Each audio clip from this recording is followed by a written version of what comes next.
The stories I write are about stories from my growing up in India and the unusual things, places, foods, animals that I saw. And my books are all made by hand, and each book is designed with the story in mind. So in this story, it's about this girl who sees raw mangoes falling out of trees, and so the cover is this window that she looks out of, and then there's a storm and she sees all the mangoes falling on the ground. Inside the book, there's a story, and then there's a story within a story, and that is in this little pull-out that you can pull out and read separately. And inside here, the pages are the color of ripe mangoes. So the green mangoes that she's trying to explain to her friends are different from the orange and ripe mangoes that you see inside in the color of this book.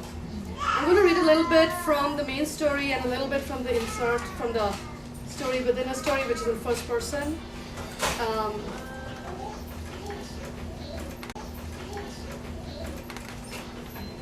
Okay, this is when she's trying to explain to her American-born friends what these fruits are all about. Ew, Moki said. Why would you eat raw mangoes? They have sticky stuff all over and don't look juicy at all, he said, poking and cautiously turning over a firm green curry with a fudgy pink finger. Munmun stared. Munmun is the little girl in my stories, and she's growing up in a big city in India, and so a lot of things she sees on her travels within India are unusual to her. Chili powder must have gone up his nose. He sneezed so loudly the others covered their ears. He had stuff flying out of his nose with every sneeze. Streams of tears were running out of his eyes, his glasses went askew each time he sneezed, and he righted them each time, and then sneezed again. He was about to wipe his teary eyes with his hand. Don't! Munmun slapped his hand away just in time. If the chili gets in your eyes, achoo! Gesundheit, Moki said. Pika, Moki, is that you? It was their grandma. Nobody ever said Gesundheit when Mona's father, who lived downstairs, sneezed every morning. She was looking out over her balcony quite perplexed. She was sure she could hear them, but she couldn't see them anywhere. Achoo! Achoo! Achoo! What happened? Oh my God, you boys are so naughty. Did you eat? You know you're not. She scolded, still unsure of where they were exactly. But we just, achoo! Pico said, still sitting on the floor of Munmun's balcony. You ate something spicy. Oh my God, I'm sure it's something spicy. She was wagging a finger out of the balcony at nobody. Where are you? Where are you? She was very upset now. Here, Moki said quietly as he stood up 6 feet to her right. Then Pico stood, face red, eyes runny, nose red and runny. Finally, Munmun and Manda stood.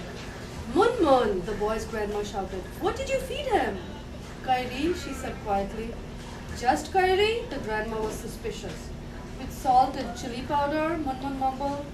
What? I knew it. Had to be something spicy. Poor Pico, my baby. You're older than them, Munmun. You should know. What happened? It was Munmun's mother, hair and sari all rumpled, awakened from her nap by all the sneezing and shouting. Look at your daughter feeding spicy and uncooked food to my poor grandsons. Pico is older than me, Munmun attempted a defense. But you should know better, no? They're not from here. What do they know of curries and chili powder? She said. Boys, come home right now, she ordered and went back inside. The boys filed out of the balcony into Munmun's living room and towards the front door of her flat. Don't worry, Munmun whispered with a smile. Remember, curries and storms often go together. She winked at the boys. The boys gave her a big smile. Right as they stepped out of her door, their grandma opened hers. What? You're smiling? She was very, very upset now. Now I have to take you to the doctor and stay up at night while your tummy hurts. And you happily go around doing things you're not supposed to do. Wait till I call up your mother and tell her. She will never. And the door slammed shut. Moki had still not tried kairi, Munmun noted. Next week maybe, she planned. Bhajiwala always came on Tuesdays. Kairis and Tuesdays also went together. So that's most of the story. And in the back I have the other stories that I have written, which are...